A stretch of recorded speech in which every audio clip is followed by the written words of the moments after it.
What an honor it is to connect with somebody who really has been a groove guardian in so many different ways, not necessarily in the jazz realm, but professionally. But he clearly had the chops and was infatuated by black music, which is really more about not necessarily the notes on the paper, but where the notes feel right within the context of the song.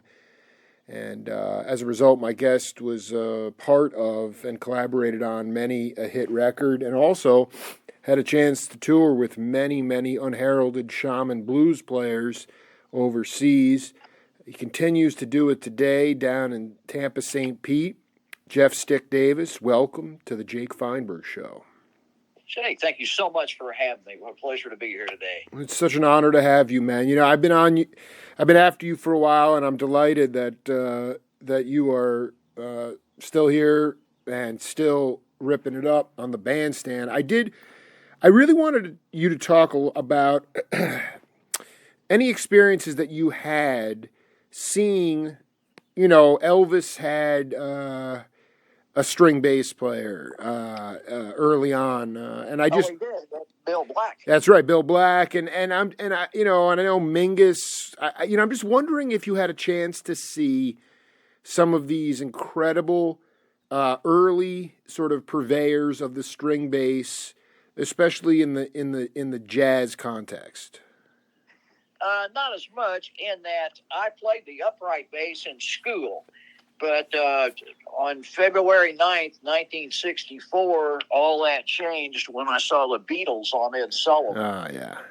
I saw, here's a guy who plays what I play, only it's electric. And look at that hair and screaming girls, And I already played upright bass, and I'd been taking guitar lessons. My mom had got me a little electric guitar, so I kind of knew how it worked. And so right after then, upright bass seemed old and stodgy to me, because I was just 15 or something. So to answer that, I didn't really get to see a lot of jazz greats because I didn't pursue that. I didn't understand or have an appreciation for these real musicians.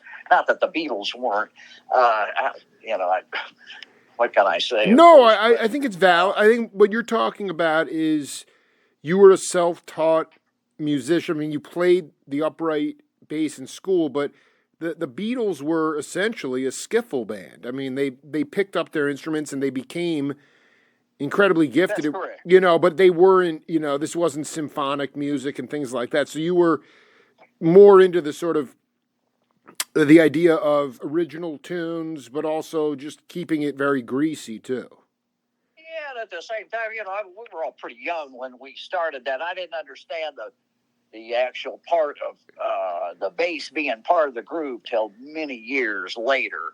I just thought if you knew a whole bunch of songs and you could emulate other players and all that you could be successful doing that. And then I started being around musicians that in my travels, I guess, over the years, I ended up in East Tennessee and being around musicians that were writing songs and affiliated with country music, like the Grand Ole Opry and that. And all before that, I had been living up in the north and playing rhythm and blues and dance music and like that. So I ended up down in Tennessee around songwriters and these particular styles, and most important, studios and studio musicians, which I wasn't aware of, that there were another kind of musician, not guys that played in clubs, right, but the guys that actually made the record. Right. So who are some? Can you talk about some of these songwriters? I mean, you weren't toiling around at Sun Records or anything like that. Well, yeah. Please talk about some of these early. This is really where the rubber meets the road. Yeah, and we didn't even. I mean, what happened was there was this guitar player, Bert Burton, the guy that. Oh my God! 15 years ago, anniversary of his passing last week. Yes, that's correct. Yeah. And as much as anything, he was my mentor, and probably all of us, because he taught us. Like he already was working at Sam Phillips. He was a studio manager, Sam Phillips Recording. Sure. He was the studio manager there. And so he was from Knoxville, and he'd come over once in a while, and he saw us guys. We were called Fatback. It was Russell Smith, Butch McDade, myself, Billy Earhart. And we'd already been to Canada, me and Butch, and played with Jesse Winchester for a year. So we felt like we, seasoned recording guys. Yeah. Record. Yeah. But pretty heady stuff at those days. Jesse, his manager was Albert Grossman, and Albert. Wow. I don't think I knew that. Yeah. Oh, couldn't believe it. We had just started. Got up there on Sunday, started the next day, played 21 nights in a row in this club across the street from the Forum. So on one of these nights, I just met Jesse, and that was the first songwriter kind of guy I was around, other than Russell Smith. Actually, Russell Smith was the first one. And I thought, oh, yeah, somebody has to write these songs, don't they? And so there was a whole thing, my discovery of that, because I didn't know, I'm just some bitch from southern Indiana. I didn't know nothing. I wasn't a musician. I was a guy in a band. It was different. Bill Wyman pointed that out when somebody called him a musician. I said, I'm not a musician. I play in a band. I'm in the band business, man. Yeah, so I was that first. I kind of consider myself a musician now, but I'm just now starting to get it figured out. It's too bad I'm too old to do anything about it. But well, can you talk about? So. Yeah, I'm sorry. Yeah. I'm getting sidetracked. No. This is the whole point of it. I'm taking you. This is what it's all about. I love where you're going with this. In general, though, like when you could you just talk about. So Jesse came down there and then brought you back to Canada? Is that... No, Jesse would have come down to get us. He'd been languishing in federal prison. He was a draft dodger. Oh, so wow. He couldn't come back here. He's from a famous Memphis family. There's even a road, a big road named after his family, Winchester. But yeah, he's from a Memphis family. He's passed away a few years ago. A finer person you'll never meet. But he was the first recording artist. Me and Butch, we got the call. Somehow some other people in Knoxville, I didn't know him, but others there did. And he called down there and needed a couple of players.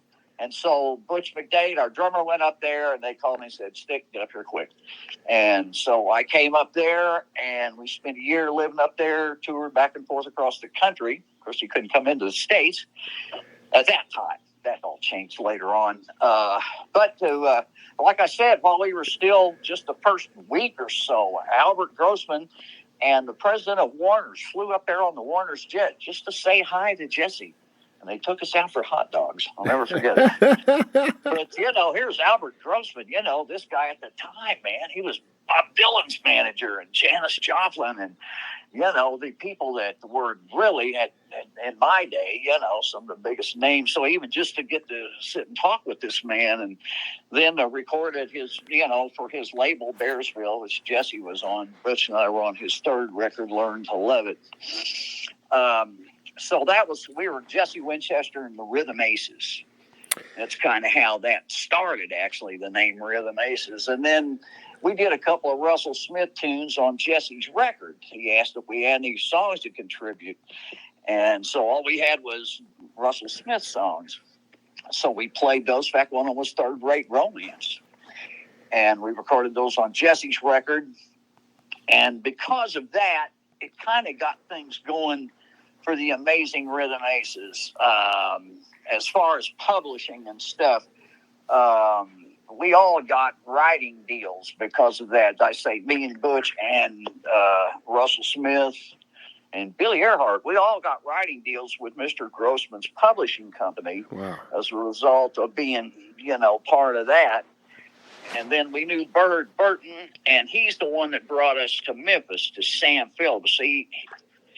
He heard us play these original tunes of Russell Smith's at a little studio in Knoxville, and the only thing he could offer was, he said, hey, I managed a studio over there. There's not much going on. They said for him, Bird, to get a project and bring them in the studio and produce them, see about getting a deal. In other words, do something, And so they say, you guys, yeah, man, you guys got these songs. And so we made 3 trips across the state which is a long way, 400 miles each way. It's the longest state, surrounded by the most states Tennessee is. 7 states, I think, touch Tennessee. A little geography fact. But we kept going over there. Man, it cost, finally, we all just moved over there. Well, what we did was we had our girlfriends quit their jobs in Knoxville and come over to Memphis and get jobs so we could continue to live and play music, you know. So we went over there because the studio was there, and we kept like going in and recording and hanging around Sam Phillips, and the history was just dripping with history. And we had keys to place. We could like, oh man, let's listen to some old Jerry Lee Lewis masters. So they're just in the library, you know, because it was like Art Deco-ish. 1959 is when it was built. So it had the kind of pastels in there. And Sam Phillips was still alive. He'd come down there, but really his son, Knox Phillips, was the guy that got us our deal. He was the business guy. And so he was shopping around to get us a record deal, you know, and, you know, he got to offer one. He turned it down. Well, of course, he's the one who knew what he was doing, not us. But anyway, he got us a nice little deal with ABC for Third Rate Romance, and that came out. It was kind of a surprise hit. You know? I'm sorry, but that, I mean, it's so funny because obviously there's always the pop hits on the radio, but that whole album is incredible. Well, thank you. I got to tell you, the reason, looking back anyway, is because we didn't know how to make records. Right, the innocence of the songs, the music, the players. We were a bar band, and we kind of played it like that. Later, when we started learning how to make records, I think that was our downfall because we didn't ever make any as good as that anymore. You know, I want to stop right. Let's just talk about this because I was reading something where I think Jerry Wexler was like, nobody knew, quote unquote, how to make a record until 1976, which is a year or so after you made Stack Deck. And I just probably, yeah. I want you to talk about the lack of a formula trip in the studio on that album, and then ultimately what changed as it relates to the efficiency model or how it got more codified. Like, to me, like the like you said, it never was the same after that. So what was there before? What are some of the aesthetics that were there before, and what changed after? Well, one of the things which frequently happens with artists, you got like your whole life to put your first record together. You know, those songs have been a few years in coming together and playing them live and stuff. And there was enough for our second record, which had a hit or two on there, and our Grammy-winning record. But after that, then, we got another record due. Okay, all right, everybody better settle down, write some songs. Okay, write some songs. You know, we're on the road. Just write songs about being on the road, you know. And because we were then making a living, you know, we've been together for a few years and everything. So as you know, at this time we had a record deal and we probably owed them 3 records or something, and so we had to do one a year.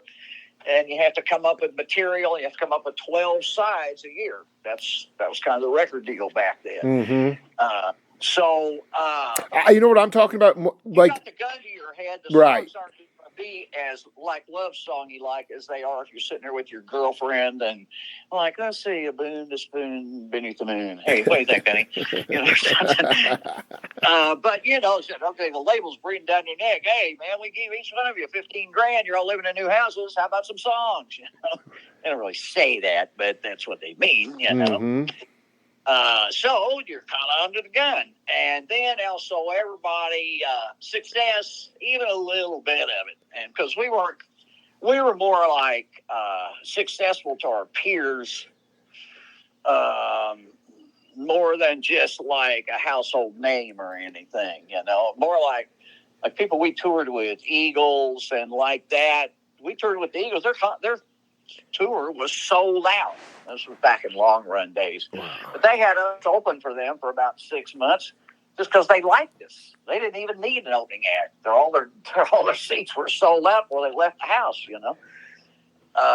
But within the context of like the ability to create, I mean, obviously you'd been road testing some of these songs on Stack Deck. for a minute. But can you talk about like how much creative control you guys had in the studio when people didn't know how to make records, like specifically like and how, because ultimately, I mean, I remember interviewing like the drummer Willie Hall. I know Billy. Oh, Willie Hall, okay, played with him a lot, man. my man. I mean, it's just and he was talking about this thing with Isaac Hayes where he dropped like the Bee Gees at a after party were coming up to him and asking him about this one particular tune, how he got this noise, how he made this noise. They said, we got this state of the art soundboard, we got all this stuff, and we still don't know how you did all that. How did you get that? And it was because like a mic dropped on the ground, and it was like, and Isaac was like, just leave it in, all right. But it made the song, and like. That was at Stax, you know, and right. If you ever went to Stax, it wasn't like some state-of-the-art NASA rocket science place. There was wires and stuff all place, you know, but it felt real good and greasy, man, you know. I'm just saying, was there some kind of innocence where something came together with you? It doesn't even have to be on the first album. It was all innocent. That's the word. Yeah. It was born of innocence. Same with recording. Now the Beatles made Sgt. Pepper on 4 tracks. Right. I don't know if anybody can do that today. Maybe Sir Paul could. But every time we go in to make a record, the state of the art would change. Like Sam Phillips was kind of a funky studio. They hadn't upgraded too much because everything sounded pretty good. It really sounded good, yeah. And but you know, after we did about 4 there, then I don't know. Us band guys, we thought we knew everything because we were up to 4 records, you know, or something. So we knew everything. So let's go to this state of the art studio and do all of that. And that was the worst sounding record we ever did. It didn't have anything to do with the record; it had to do with the songs and. I don't know. Yeah, there was a slick. All of a sudden, I just remember talking to cats who, you know, they're primarily live musicians on the bandstand, but they definitely spent some time in the studios. And I just remember talking to this one drummer, and he was talking about the producer came up to him and said, "Don't play yourself. Just play straight beats. Just play what the last hit record groove was. I don't want to hear who you really are." And it was like that uniformity and sterility, just you can feel that in the music. Well, that's how you talk to studio guys, you know. They'll say, give me this, give me that, give me the other. If you're a studio guy, you know how to judge. You're a chameleon. Right. You're supposed to be that, you know. But James Taylor ain't no studio guy, so everybody's going to want James Taylor to sound like James Taylor. And I assume that's along. Now, that sound like that was a session guy and a producer telling him, you know, what he had. No, this was Mike Clark. Mike Clark, who played with, you know, I mean, he didn't dwell in the studios. He wasn't, you know, Russ Kunkel or Lee Sklar or Chuck Rainey and those cats, but it was just like the idea of saying, don't play yourself, just play straight beats. Like that to me was like probably confused the heck out of that guy. Well, he chose a life. I mean, he just was like, I'm out of here. Like this is not what I want to do. I'm not interested in, you know. Because it's 2 different kinds of musicians, and it sounds like the guy was giving him a kind of a session request. Absolutely. Those guys have a band sound. Wasn't that the drummer from the Byrds or one of those? Well, Michael Flutter? Mike. Well, no, that's right. That was the name of the drummer, but Mike Clark was from Herbie Hancock's Headhunters. Oh, okay. Well, it sounds like then the same thing kind of applies, though. The producer was in there, and he was wanting to hammer a certain thing out of the guy. And to tell you the truth, it's Herbie Hancock. So it's Herbie Hancock songs. Supposed to sound the way Herbie Hancock and his producer want them to sound. If the drummer has a hard time giving him that, then maybe he's out of his element. But personally, if I was that drummer, I'd have been searching around to try to give them what they want. I did 100, and I think part of totally. I think part of it is just going to, you know, being Mike is a jazzer through and through, and you can go back and listen to so many of those classic jazz records, and you know, whether it was Max Roach or Mickey Rourke or Pete LaRocca, Tony Williams. I mean, everyone, you can tell everybody had their own individual sound. They certainly did. So it was about the idea of like, yeah, just the idea of saying like what bothers me. Like I listen to you guys play on that Stacked Deck record, and he's playing some interesting grooves. He's not necessarily always keeping time on the bass drum. He's like all over the place. And all I'm saying is just there's been a homogenization of music over time where it's very hard to know. And again, we're not talking about instrumental improvisational music all the time, but it's just very hard to tell who anybody is anymore because it feels like, especially at the pop level, I mean, so much of it is mechanical, but also they've really stripped. Okay. Yeah. Here's a little thing to consider. Like, I understand Fender guitars, at least one time was not too long ago, was kind of going through a thing where they weren't selling as many guitars because there's not any visible guitar heroes anymore. Mm-hmm. You see what I'm saying? Right. Like, we had guys, Eric Clapton, Jimi Hendrix, this guy, that guy, Jeff Beck, blues guy, hundreds. And everybody had a hero, bass player heroes. But there's not the music, other than maybe country music, is pretty homogenized, and maybe country music too now. Although the top bass player from Nashville just died last week, Michael Rhodes. That's what Billy was saying. Yeah, totally. He's the guy we all aspired to be, man. It was like that guy, the shining top of the mountain, and then about another 25 guys below him, and then about another 500 guys like me chasing the same nickel around there, But he was like one guy. He was the most heard bass player.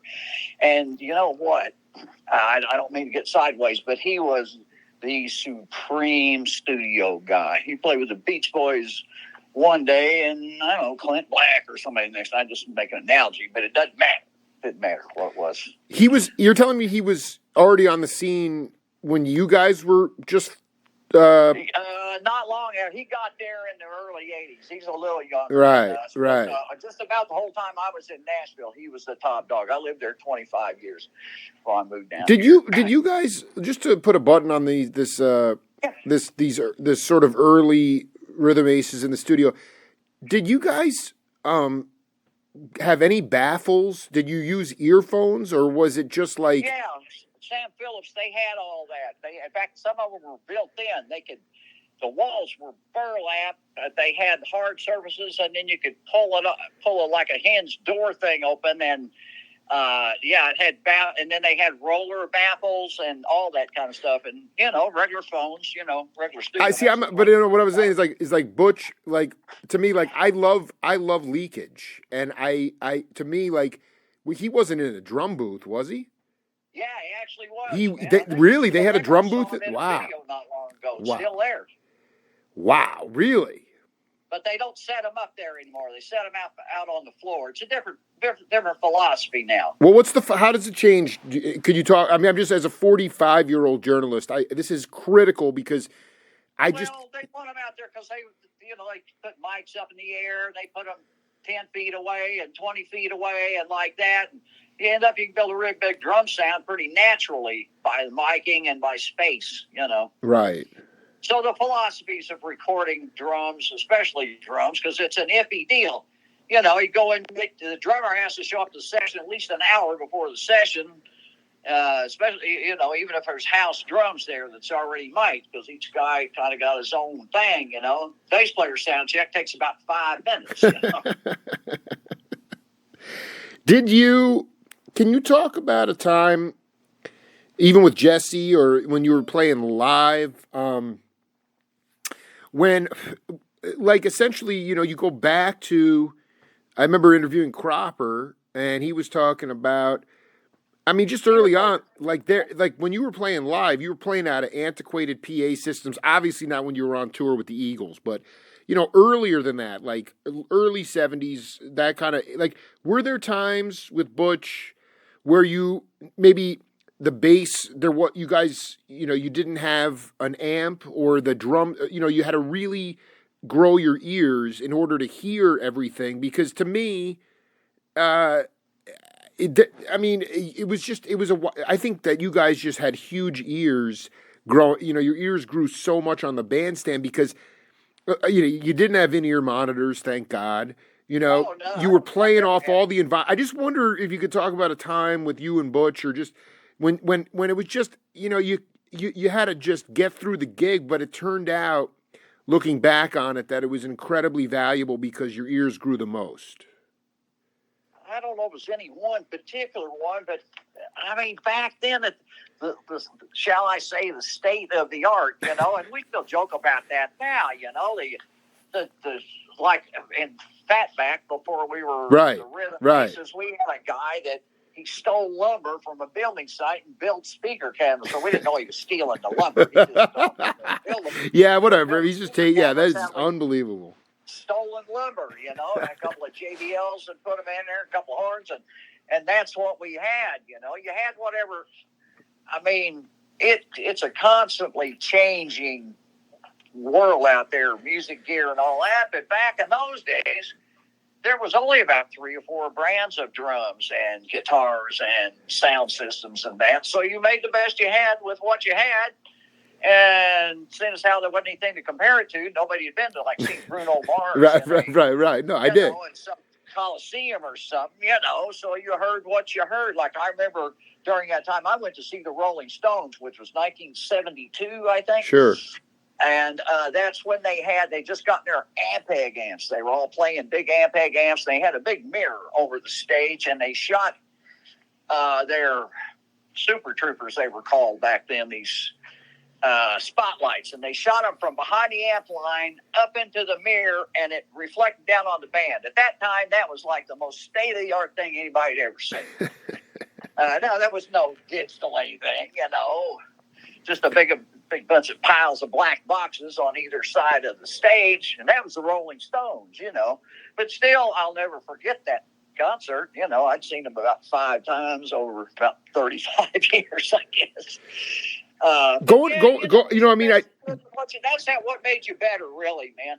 The lack of being able to hear good, then it made you listen more, made you clamp down. That's what I'm talking about, Stick. That's what I'm talking about. Is the idea of we learned through attrition, man. No, it's not because you to me, if the technology is so superseded humanity that people become overly reliant on that, and back then it was like survival.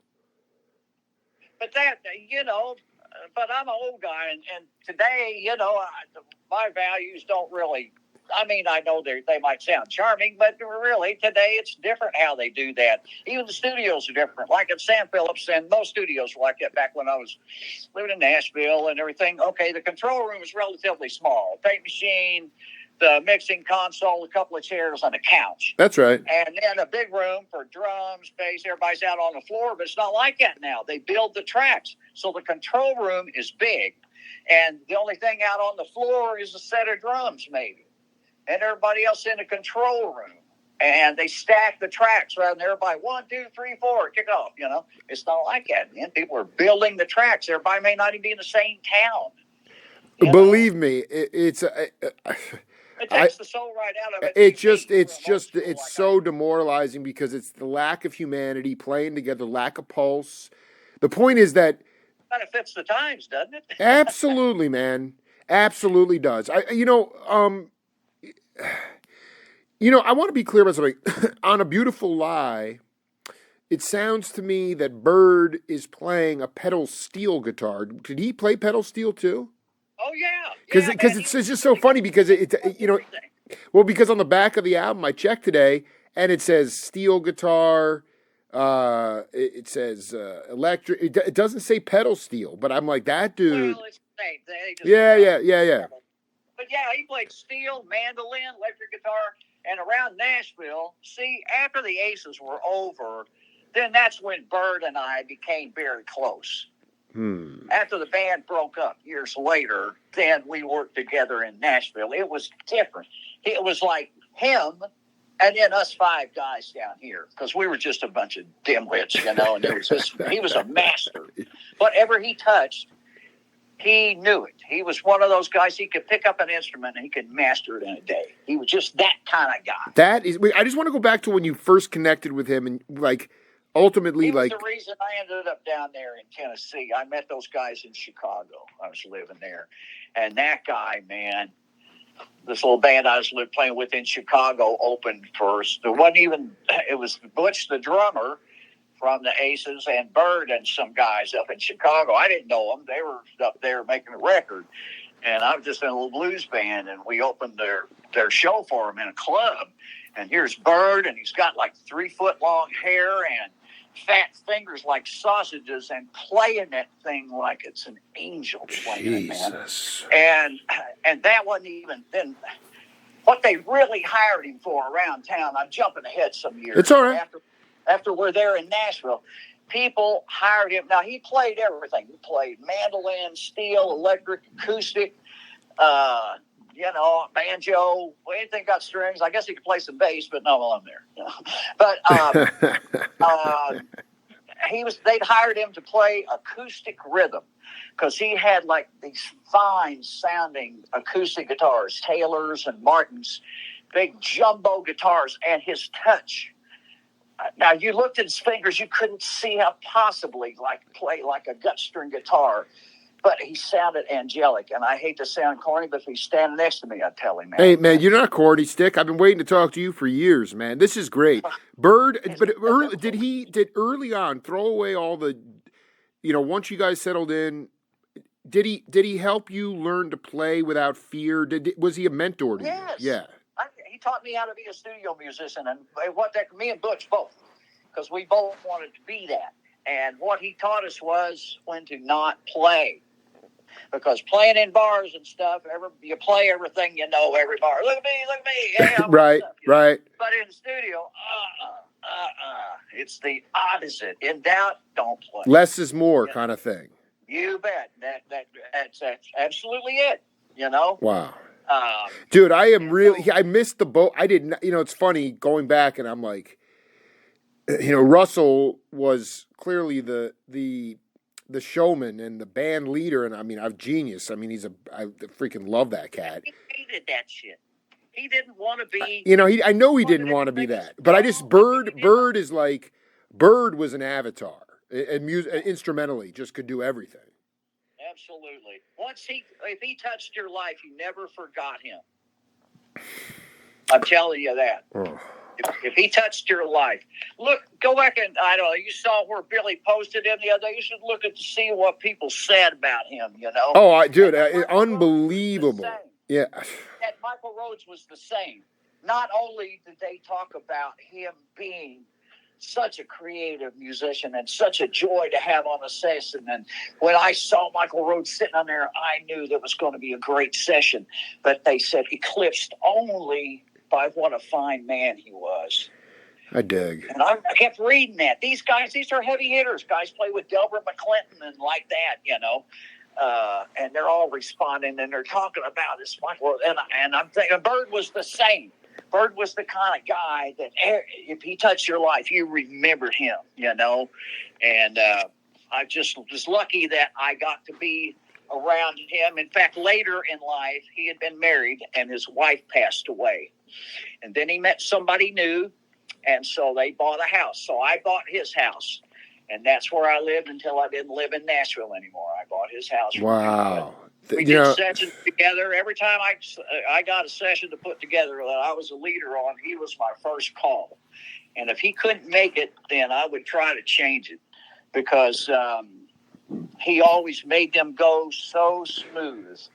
And people were confident because a lot of times those were people I met overseas or something or from out of town coming to Nashville, and they're counting on me to have the right guys there to help them realize their dream. Unfortunately, very few, any of us realize their dream, but hey, we're all trying, I mean, if you're going to get into the band business, it's a forever journey. I mean, you never get to the end. Yeah. I know nothing else. Even to this day, I mean, I'm playing 3 times this week. Dude, I wish I could come down and I got to get down there and see you. But I this is important. this is for bass players. I wanted you to talk about how you learned to make the notes round.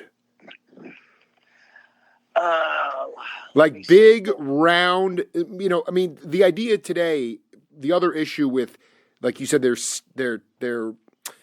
I forget the term you use. They're stacking their where they stack up the track. Right, they stack. So everything is. Drums, then add the bass, then add the guitar. There's like a quantized up and down feel, and I don't get off on that kind of rhythm. It's all mechanical. Even sometimes you hear someone playing, you're like, that's got to be a machine. You walk in, it's a human being playing machine parts, and so that's what I was talking about. Is the reason I love the way you play is because you make the notes round, and that's an old school skill, and I wanted you to talk about that. Well, you're talking about from those old bassist records. Absolutely. At that time, I played a Fender Precision bass. Later, and that they sort of are like that. Right. That's what Jamerson played. Right. Downtown, and that was just kind of what we played. But then later, Bird found a jazz bass for me, and I'm still playing it. Oh, my God. What kind of bass is it? It's a 66 jazz bass, and I still play it. Dude, are you kidding me? That is sick. Yeah, sitting right here, man. Yeah, I use it on sessions and stuff, but Bird found it for me. It was in a pawn shop, man. He said, hey, bass down there. It's probably worth about $10,000 now, but it was like $200. Oh, my, I love it. So how did that change your playing? I mean, because, I haven't even talked to you about how you developed calluses and started bleeding and stuff, Yeah, but that's not so much yet. It's touch. It's how you touch the strings, and where you pluck the note at. That's right. Now on a jazz bass, it's 2 pickups. So if you're on that front pickup closer to the butt of the neck, then those notes are going to be softer, rounder. And if you move back, like towards the back pickup, towards the bridge, then they're going to be more staccato, more pronounced. So within the jazz bass, you can, even though it looks like a kind of a simple instrument, you can do many things with it. Like I like definition of note these days because it took me a long time to figure out which ones like each other. Mm-hmm. But yeah, that round sound is flat wound strings, and that's pretty popular again these days. For a long time it was round wound strings, so I use some of each, some on one bass and some on another, Did you? But that's kind of how that came about. It was because originally people tried to emulate the upright bass sound, right? But in the years preceding, gosh, all these great electric players with all these techniques and like that, and then there's like the great Leland Sklar. I watch him. I follow him on YouTube. He's been out with Lyle Lovett here lately. Absolutely. Been showing but yeah, he's a guy, a real wizard of many, but he's not like an acrobatic wizard, Exactly, dude. He's just like, he's a total chameleon, man. You bet, man. And that's how I describe a studio player's job, man. Be a chameleon-esque. Okay, so Stick, why don't we put a little? We just cooked for 40 minutes. Why don't we? You want to do another 40 in a couple days when you're feeling a little bit better? I mean, we just burned through that. Yeah, please do, man. I'm really enjoying. Also, I wanted just to have a quick mention. I see a post that you put on Facebook today by Blue Lou Marini. My hero, one of my heroes. Yeah, well, he played with us on Saturday Night Live. We were at May 10, 1980. It's the next to last show of the original cast, 5th season. Are you kidding? Wait, hold on. Wait, the Rhythm Aces? Yeah, him and David Sanborn played, we did 2 songs, Third Rate Romance, which Bill Murray came out and played Morocco. No, he did. Dude, stop right now, dude. Are you kidding? He even bought a tape. He even bought a cassette and practiced in his dressing room. I heard him. I stood by the fucking door and heard him practicing it. Oh, my Check it out. You said he weighs about 90 pounds. We became kind of friends, so I saw him 2 or 3 more times after that, over the years.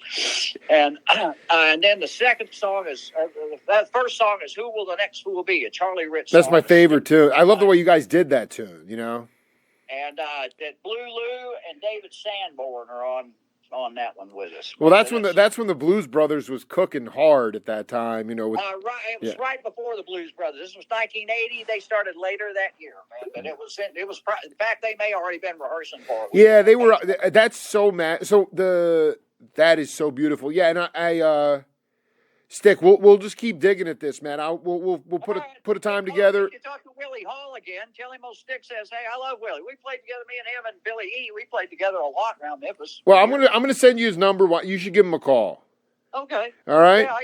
Yeah, we message each other on Facebook, but yeah, man, send me his number. I'd love to have it, man. Stick, I love you, man. Call me anytime, bro. I'm glad to talk, man. People need to hear about this because otherwise it gets lost. Hey, man, listen.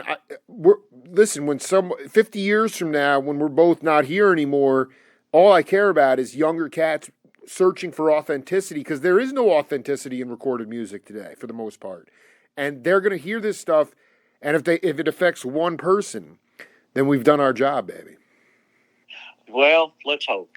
You're absolutely right. Hey, you're younger than me, but you have. Hey, man, I've been on this trip for 12 years, 1,800 interviews, 5 books. I can tell you that's exactly what's happening. So don't ever keep your heart open, Stick. I feel your wisdom, brother. You may be young in years, but you're old in. So old soul, baby. Yo, man, I'll talk to you soon, Stick. Hey, call me anytime. Thank you, Jay. All right, brother. Be cool. Bye-bye. Bye. What an honor it is to bring in a cat. That we had a cosmic first installment the other day. Looking forward to breaking it down again. Jeff Stick Davis, welcome back to the Jake Feinberg Show. Well, thank you, Jake. Honored to be here. Thank you for thinking of me. One thing that I really wanted to touch on with you is a couple of these cats. Charles Wig Walker, Johnny Jones, these blues cats that are not household names nationally, in my mind. When did you first at least start seeing these guys? I know you played with them with Billy, but were these guys like mainstays in that southern region? Were you hip to them before you played with them? I wasn't. They were back more like around in the 60s. There was quite a vibrant blues and rhythm and blues scene in Nashville, in addition to the country music scene there. And there was a TV show and all that stuff. And those guys, especially Johnny Jones and Wig, and there was several, I don't know, maybe 10 of them or so that Billy and I played with, but they were from that area right there because they were all still living there. And this producer we know went back and sort of revived their careers. But those guys had, at the time, pretty vibrant careers, I guess, through the South and Southeast anyway, You consider them playing what we would call the Chitlin circuit back in the 60s? I would say that was exactly what they did. Sure. Did you, as a young curious cat, go to these juke joints or Chitlin Cirque? Did you have a chance to play in one of those places where the floorboards were coming out of the nails were coming out of the floorboards and people were just getting down?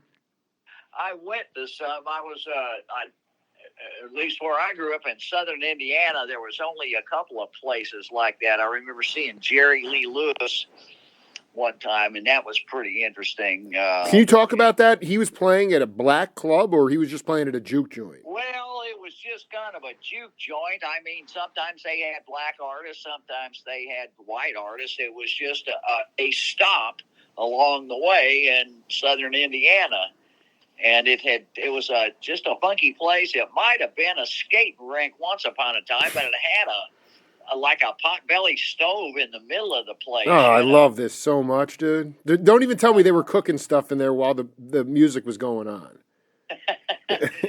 Well, there's no telling. Believe me, I'm just interested in the music, I dig. There was, I remember seeing Mitch Ryder and the Detroit Wheels. They're like a very young Mitch Ryder. Absolutely, yeah. And I was extremely impressed by what appeared to me he's quite sincere, in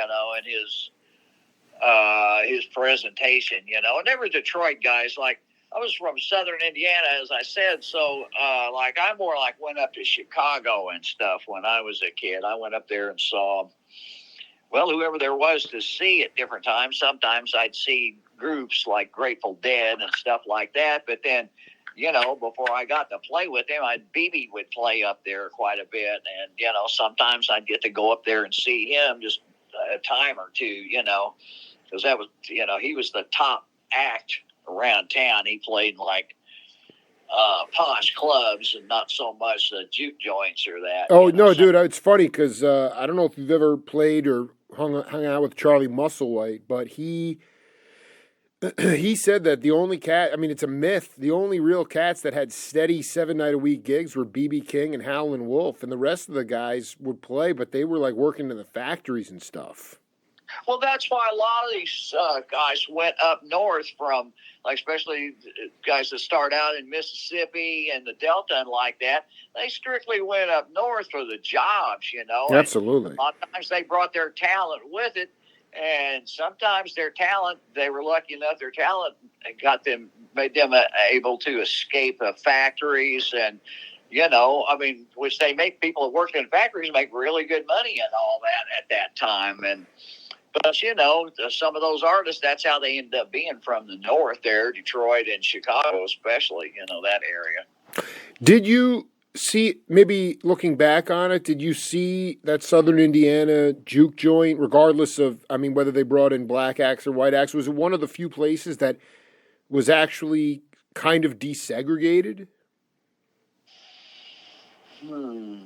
At that time, that was like early 60s, and Southern Indiana, I can't see there being a lot of desegregation going on at that time. Maybe I'm wrong.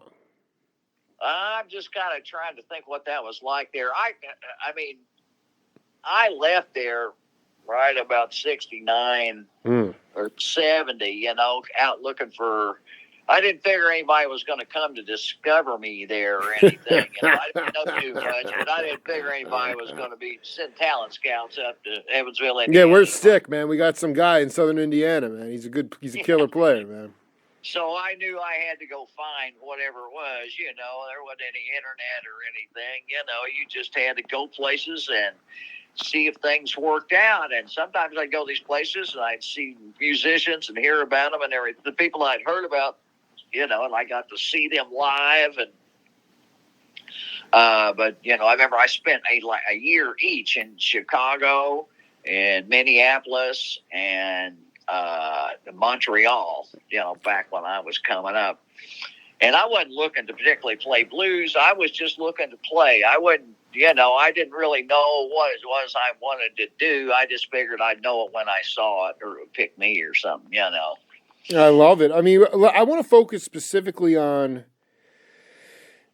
Chicago.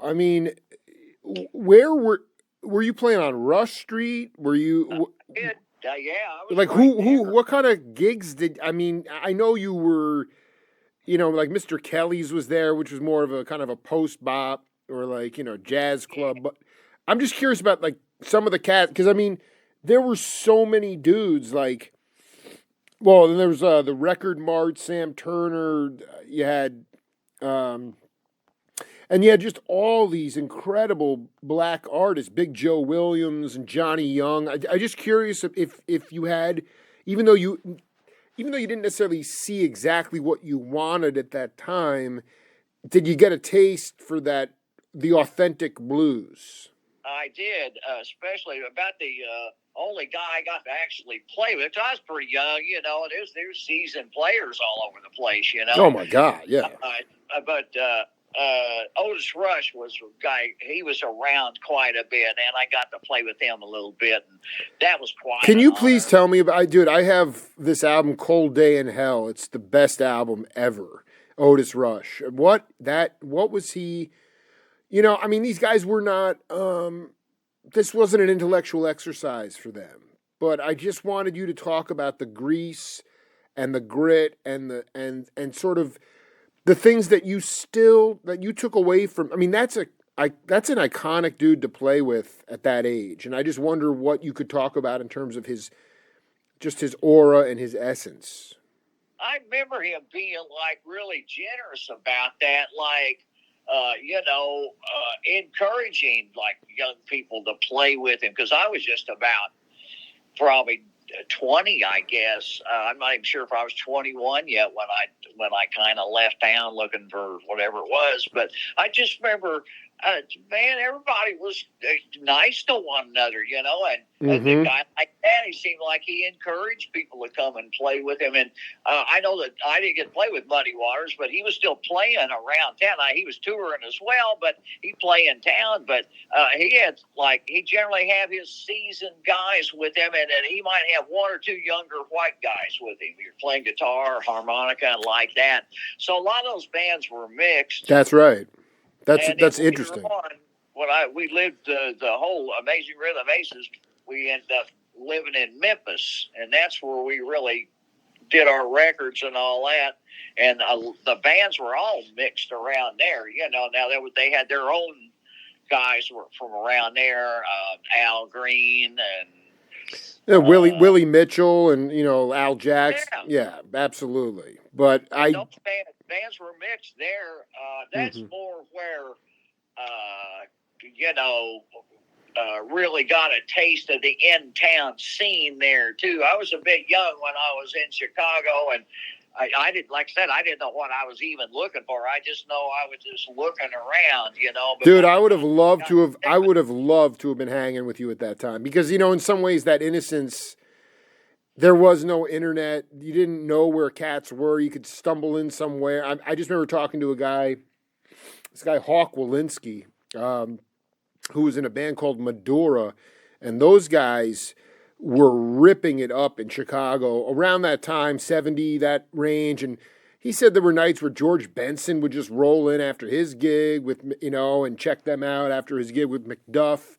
I mean, you're going to tell me that you never went to go see Cleveland Eaton or these Upright? Did you check? I know you weren't a jazzer, but did you go see? I mean, it was a hotbed of activity. There was you had Von Freeman was there, and Ahmad Jamal was there. Did you go? No, you got to understand, I wasn't familiar with any of those names or anything. I was pretty naive. I was more like Paul Butterfield blues. Oh, well, that's just fine, dude. He was there, right? Yeah. He was living there. Yeah. Paul was still alive at that time, and those, that cool band he had. Those players were all around town, like. He had this bass player, Jerome Arnold, and man, he was just the nicest, most giving guy. I love it, man. You'd see him playing with somebody, man, and he'd say, "Man, would you please sit in?" And he knew you wanted to. Maybe you'd be he would just be a little nervous to ask or something, man. But unfortunately, my formal training or something stopped, as maybe I'd mentioned about the time I saw the Beatles on Ed Sullivan. Sure. Well, you recognized at that time that, you could just kind of skiffle your way through. You didn't need the academy, so to speak, when you saw the Beatles. Well, I mean, yeah, I even got to see them. Right. And I mean, hey, we didn't know any better. We just, to hear their story, hey, they just figured it out. Only they were just better at figuring it out than most, Well, there was also some they came at it from I just feel like it was funny. I was doing an interview earlier and just talking about sort of the working class background they came up in, and also I just feel like they had stories through their own experiences to tell, and so they were like, well, we're just going to write original tunes. They were good-looking guys. They came along when there were 3 TV stations in the United States, and they also came around when LSD was still legal, so everyone's brains were blown open, and basically it was just this perfect combination of timing and luck and just talent, But it took that sort of intersection, was sort of culture and timing or whatever. I'm not sure if that can happen again like that. But also, all of those guys like over there from England, I didn't know what it was like. I always wanted to go over there, and then I started going over there a bit later in life, touring over there, and realized a lot of what happened. Those guys, it came about out of poverty. Talk about that. That's exactly what I want to talk about. Talk about that. Because I think Robbie Robertson was the same. He grew up in Cabbagetown in Toronto. Rough upbringing. So talk about how that struggle, poverty. Well, and that was deliverance from that. I mean, some guys, you used what you had. So some guys might have been good at baseball or something else, but some people they saw that as their escape, sure. Right. But over there in England, I remember even like those guys when they were the Beatles, when they were just being kids, being a band. They heard about a guy across town that knew how to make a B7 chord on a guitar. I don't know if you play guitar or whatever. But no, I know the chord, though. Yeah. That's a handful, when you start learning with your left hand. But they didn't know how to make it, so they all four got on a city bus and rode all the way across town and went to the guy's door and had him show them how to play a B7 chord, because they didn't have even like a little music book or something, It was just word of mouth and showing each other. And where we had AM and FM radio and stuff like that, when they were growing up, they didn't even have that kind of radio. They had like what we call crystal radio, the cat's whisker. Absolutely. There was a boat or something, right? Some kind of boat. Yeah. Now later on, then they went because the BBC was pretty conservative. That's right. They weren't having any of that, So these guys, they had these pirate radio stations, these ships, Radio Caroline, and I think that was one of them. Pirate radio. That's pretty exciting, dude. That was the best, man. Because they're oh god, that you can you talk though? I mean, I remember. So yeah, okay. The Aces, you had connections, you had studios. All you guys were very confident players. You and Billy had already had a lot of experience with Jesse and stuff. But I remember interviewing the keyboardist. One of the keyboardists for Santana was Tommy Coster, and him and Ndugu Chancellor, the drummer, during the tours, they those guys were really clean. They didn't party a lot, so they were hanging out in their room a lot, and they'd get a little melodica together and some sticks and just start working out rhythms. And that's where a lot of the germs of the songs came from. And so I'm wondering about like with the Aces, like because after the first album, you guys saw a lot of you had some hit tunes. But when you talk about that indigenous quality of jumping on a bus and checking out what a guitar, a B7 is, did some of those songs later, you did 5 albums, maybe more, at least through the decade of the 70s. Did some of those songs come about very innocently though for you guys? They started out that way, sure. They sure did. In that, especially if like Russell Smith was the primary songwriter, and you can kind of see his songs evolve through the years. But then a little later on, say like into about the third record on, Russell and a couple other guys wrote a bit, but they've learned about the formula of songwriting. See, before those songs, a lot of times they didn't quite fit the form or formula of songwriting. Well, there was no formula really. Yeah. Third Rate Romance was like 14-bar verses and stuff. Oh my God, yeah. And you should see me try to teach it to people. I don't teach. I'm the bass player, so drag them through it. Oh man, dude. They want me to even do it. I actually sing it on my gigs here. I bet they do. They do. But later on, so some of that magic, it became a little more formulaic once there was some kind of model in place. Magic slowed down, and it's more of a job kind of picked up there. Yeah. for some of this. And I'm not saying they become jaded or anything, but a couple of those guys became professional songwriters. Exactly. You get locked into the machine, and all. I mean, I remember Taj Mahal telling me, he's like, "Man, I saw some of the, obviously those cats were making good dough, but he's like, I just saw some musicians so amazing, so talented, and the minute they got plugged into that machine, they were never the same." Let's get 2 or 3 of those checks out there where they need a dump truck to haul them to the bank, and they're around home cranking out Moon Spoon between the June, and Moon and June or something. It's not such a bad job, but I'm not. While the songs themselves may take you on some sort of musical journey, a lot of times the people that write them are, said, "Okay, that's enough for today. Let's go have a beer." That's exactly right. And it takes away from that idea of that, like, true, authentic, like, what are you really living through? What is your life story? I don't know if that makes it less artsy or not. I might have thought that once upon a time, but you get more proficient, compartmentalize that.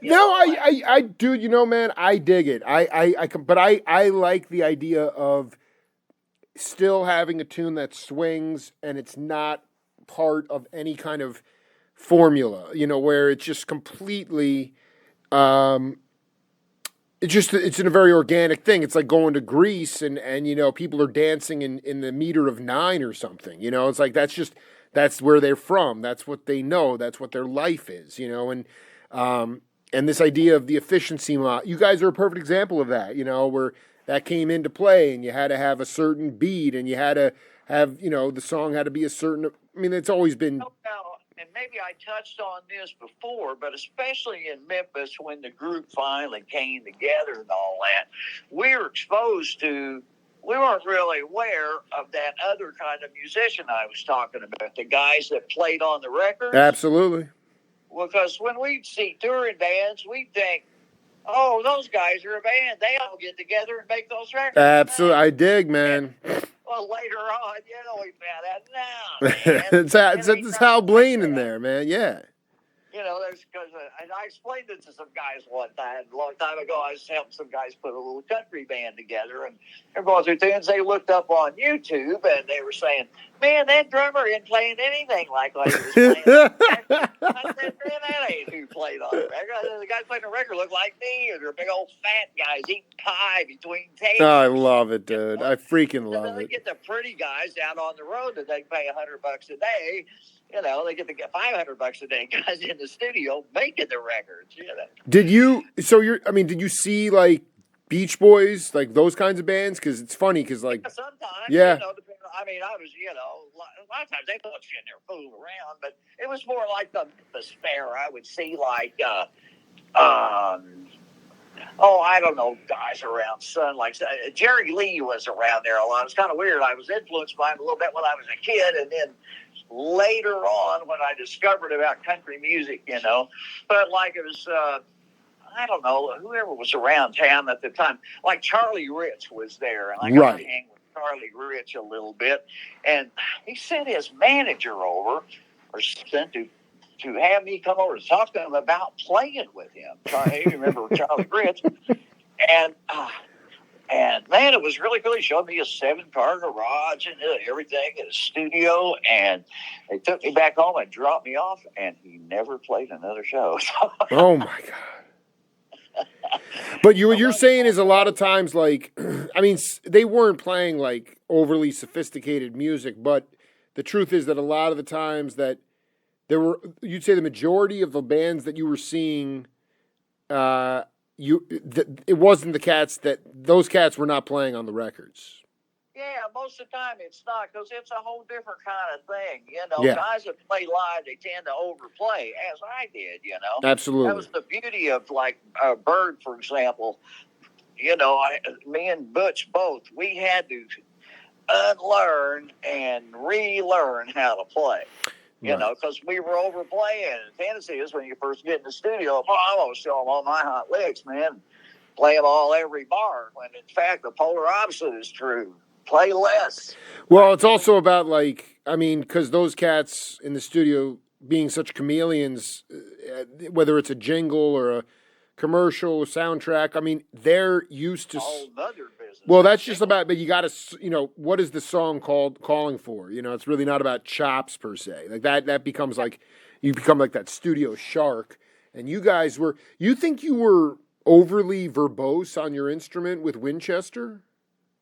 No, I didn't even know how to play back then. So when were you talking too much?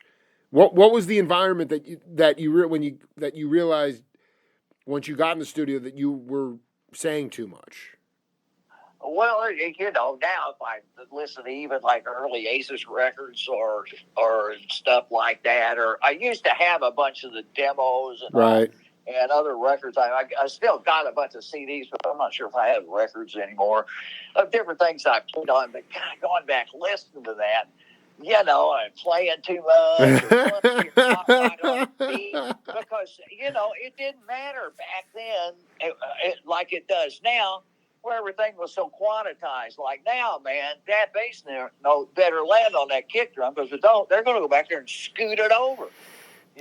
Well, I don't want to even go there. I mean, you were very diplomatic about the times we live in, but I find that lack of authenticity very demoralizing, and that the idea that you have, I'm old school, man. Yeah, there is nothing like four guys sitting out there out on the floor, and the control, guy engineer and the controller, and four guys out there, just bass, drums, guitar, piano, or something.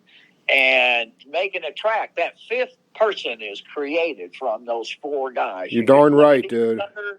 And now, but the studios, I've maybe mentioned before, aren't like that.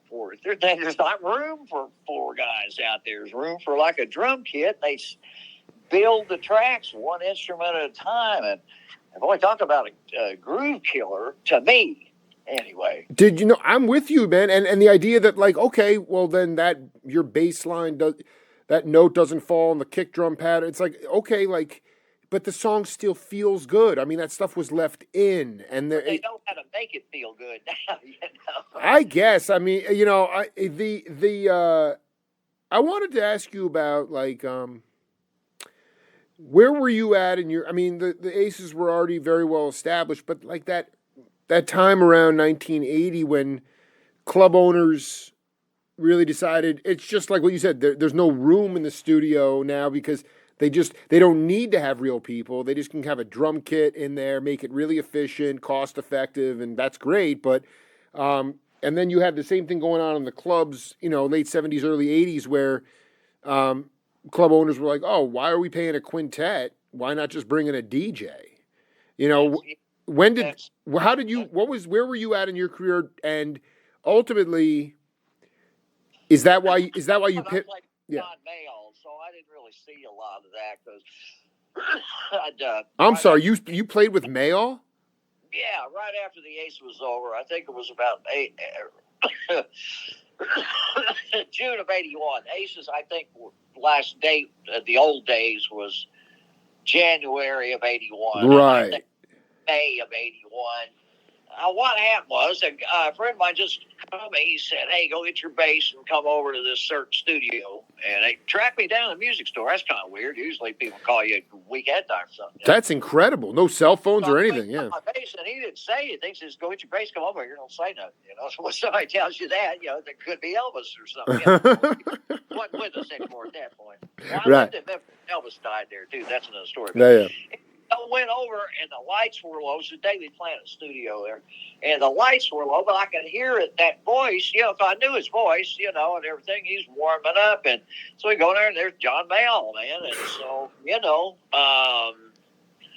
I just start doing some tracks, and man, we hadn't even hardly gotten acquainted. And the first thing he says, "Well, hey, you want to go to Europe?" Oh my, I do. I got to send you my interview with him. It was so interesting because. He was up for a Grammy, man. That guy. Dude, that's what I'm curious about. Like, we talk about that, the Beatles and things like that, but when the, Mayall's bands in the 70s were full of blues and jazz players. I mean, did you guys, not that you shared bills with, the Blues Breakers or things like that, but were you? Well, it was. It was called Memphis Blues Breakers. It was another blues breaker of his many blues breakers band. It was just it was regional to he wanted that Memphis kind of groove. I guess, which and I guess that's what we gave him. But he was one of those kind of guys that surrounded himself, with good players, and of course the players that came through, Eric Clapton and those John McVie and Fleetwood Mac guys. Dude, insane, dude. What's the cat's name? Was it Peter Green? Yeah, Peter Green was in there as well. So that was some pretty heady company to have been in, It ended up being 2 records. We did so many tracks that one of them was All of Us, and another one he split up with one that had that guy from the Rolling Stones, Mick Taylor. Sure. So we played at the same time, but we're on the same record anyway. I guess if you guys were traveling, were you hip to? I mean, did you go see Mayall? Had you seen him live before you walked into that studio that day? No, never. I mean, familiar with him. Yeah, but no, I hadn't seen him live. But it was just, I was well aware of his work at that time, and so it was. All I'm saying is it must have been interesting because some of his tunes lend themselves to stretching out. That was the whole thing. Yeah. The whole thing was just everybody was. Yeah, it was like a jam band. See, that's the Stick Davis. I want to see Stick Davis in a jam band. That's what I want to see. Well, that's not so tough. At least I know how to think on my feet. That's what it's about, man. Don't repeat any ideas. And ultimately, once you leave the head of the tune, just go out, So Mayall, that's during those live gigs, were there tunes that were challenging for you? Or was it all just kind of... not structure-wise, it wasn't, they were... relatively blues based. Yeah, I dig. Yeah, now at least on this particular band, he had some of his band. One of them, he didn't even have a drummer, and that was a sort of a jazz influence kind of thing. But at least what he wanted from these Memphis guys was he just kind of wanted sort of grits and gravy feel, I think, on that. But we went overseas, man. We were just going overseas for about 2 or 3 weeks, and they kept adding dates on, man. We ended up over there about 6 weeks, and it was like pandemonium, man. What was that's insane, dude. You didn't even bring enough clothes for that. I was about 30 years old at the time, even though I was married and had a little kid, And, but that was still, that was pretty exciting stuff back in those days, Probably still is, Well, and it's still... Those tours still go on. It's interesting. Again, Mayall coming from England. That interview with him was fascinating because he came up steeped in traditional jazz, but also for him he had Red Holloway and he had Freddie Robinson. He's one of the guys that even sort of created whatever blues theme there was in England that later on all those greats came out. That's right. He's old. I think he was in the Korean War or something, man. Dude, that is. Who else was in that band? Who was in that band with you? It was Bobby Manuel. I think he was I think he owned that studio, Daily Planet, but they did all kinds of sessions and jingles. I think he may have been that quacking guitar on Shaft. I'm not sure. Wow. And let me see. Quacking guitar. I love that, dude. Or whatever you want to call it. No, the wah-wah, yeah. And then, let me see, a fella, Don McMahon. Wow.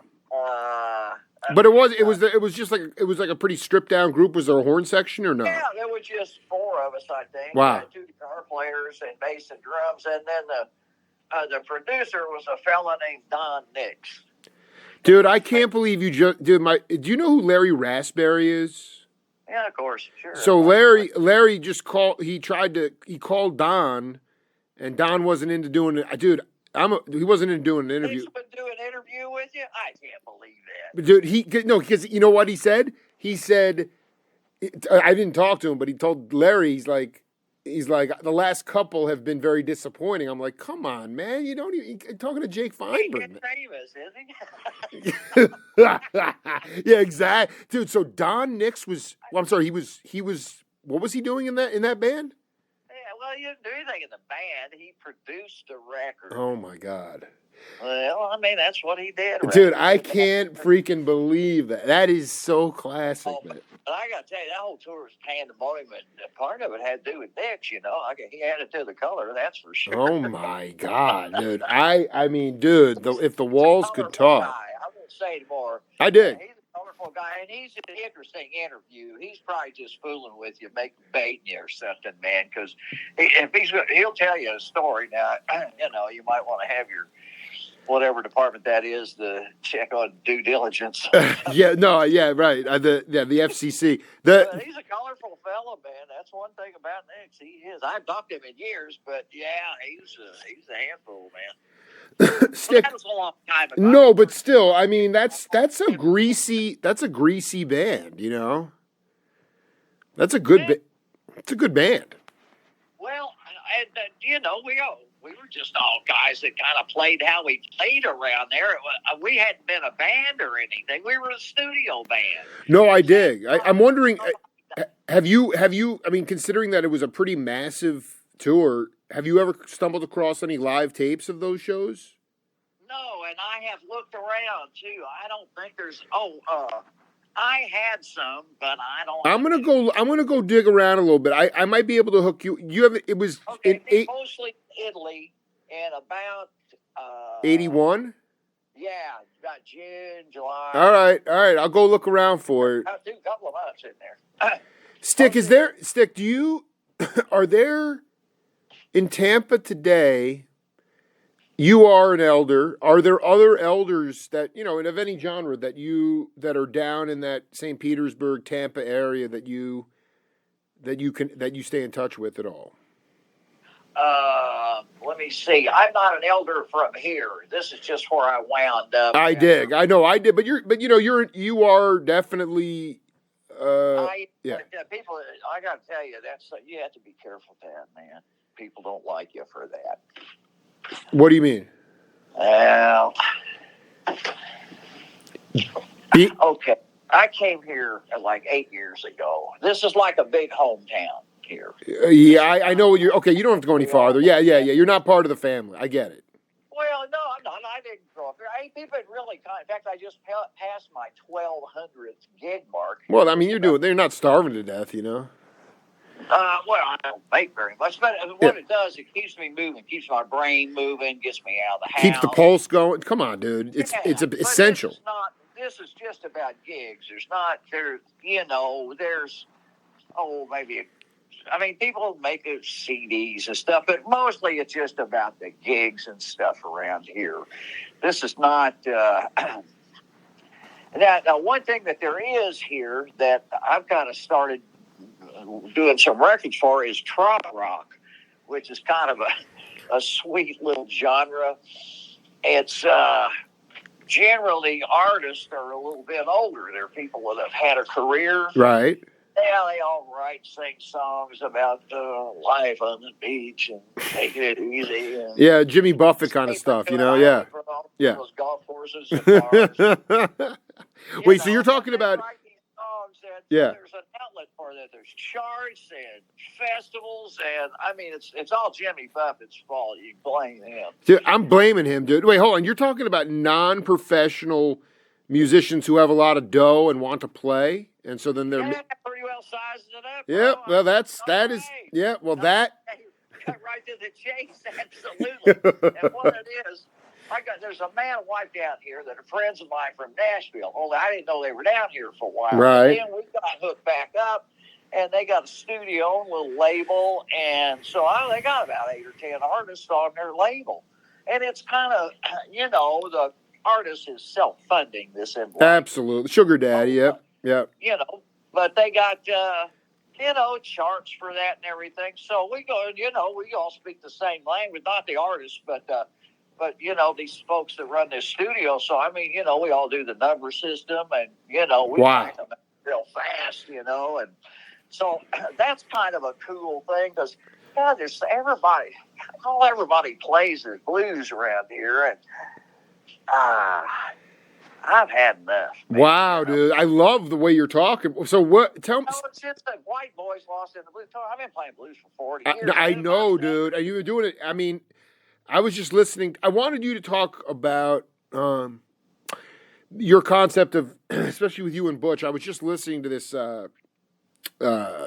late 70s. I was watching you guys from the late 70s, some TV program. Probably Austin City. Yeah, that's right. I didn't even know they were around in that in 78. But the Who Will the Next Fool Be? And I just wanted you guys, Charlie Rich wrote that. Charlie Rich wrote that. That's absolutely right. I love your version, though. And I just wanted you to talk about you and Butch, not about, okay, yeah, you were young and just, you know, a lot of language on the bass and the drums, but ultimately, where did you guys come in terms of where did you feel the beat? Were you in front of the beat, on top of it, or behind it?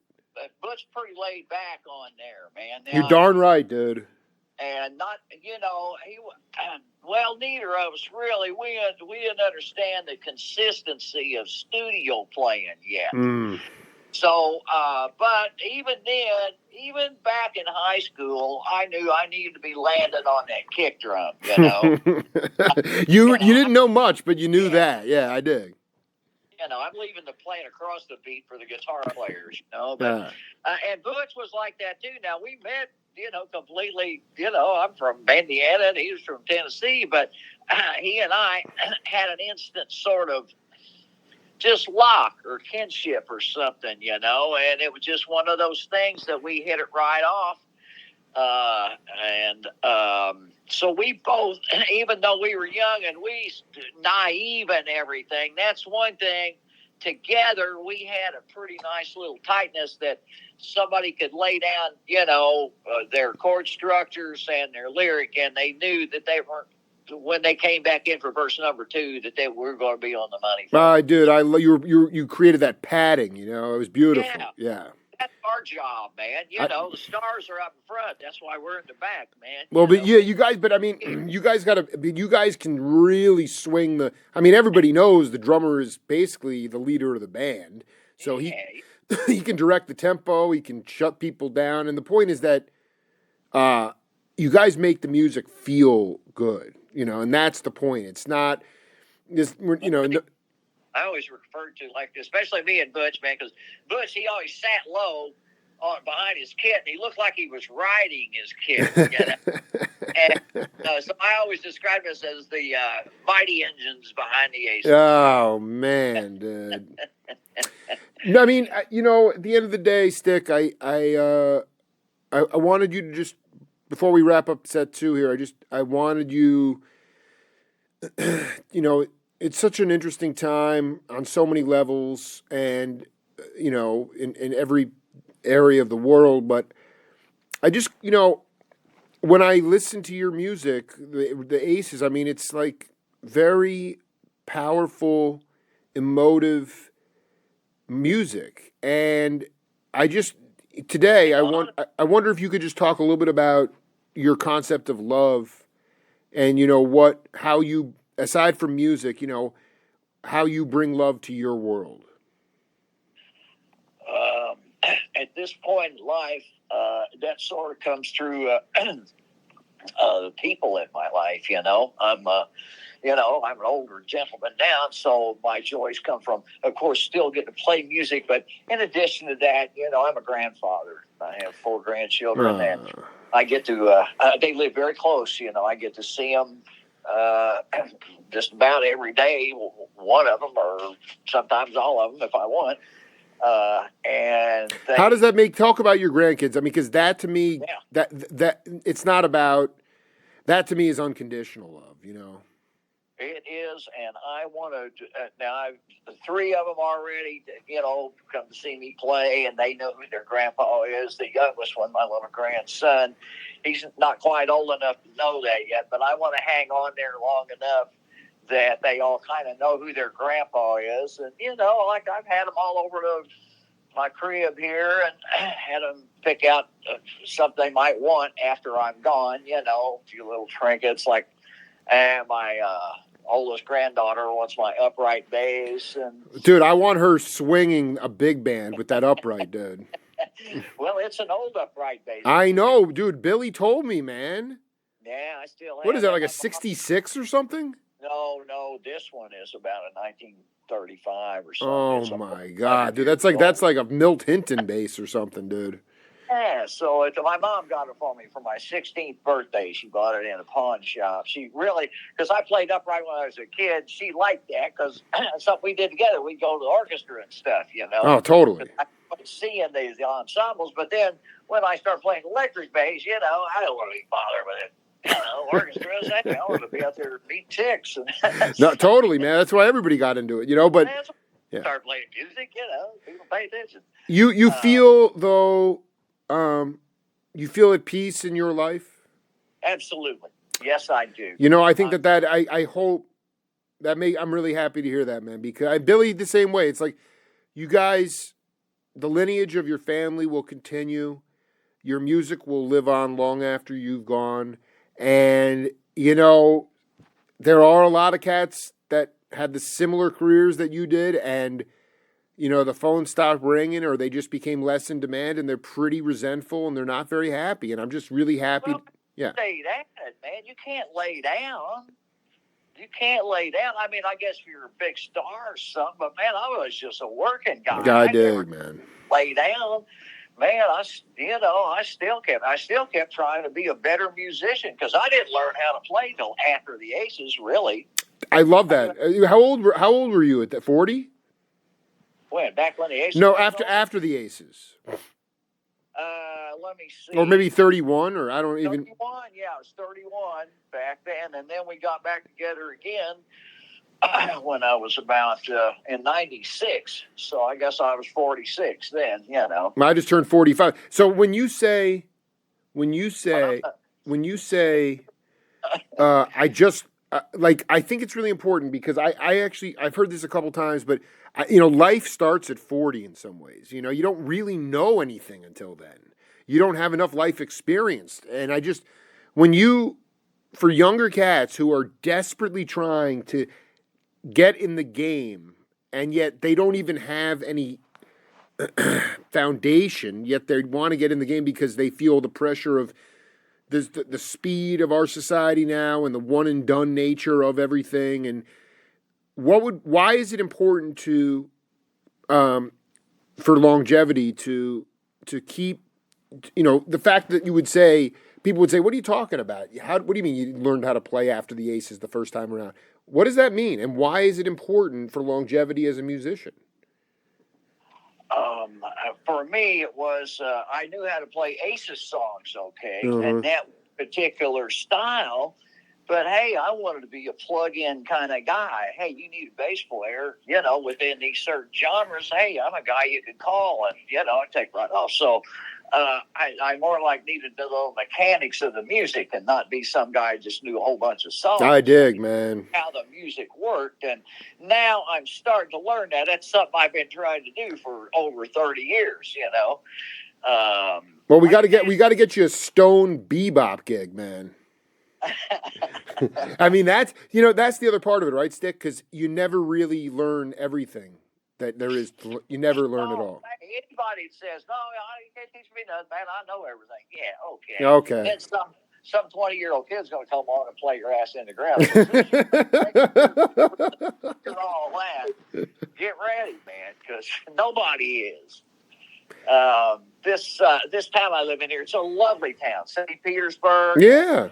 I play up north, up that way, up the coast. When, like Hillsborough or something? And I'm sorry? Like in Hillsborough? Is that what it's called? Or what town? Oh, that's in Hillsborough County. That's Tampa. But I mean, just up the north of the coast, like oh, I don't know. There's Pasco County, Hudson County, like that. And then there's south, Sarasota, Right. Bradenton, Naples. And I go both ways on. I go down south, too, and it's lovely going to the gigs. You go over these beautiful bridges and these bodies of water and the sun. And, it's wonderful doing the gigs and stuff around here. And there are a lot of players. Like the band last night, it's a different man and his wife that they have two bands. They got like a 60s band and then the 90s pop country band. And we did the 90s pop country band at a country club last night.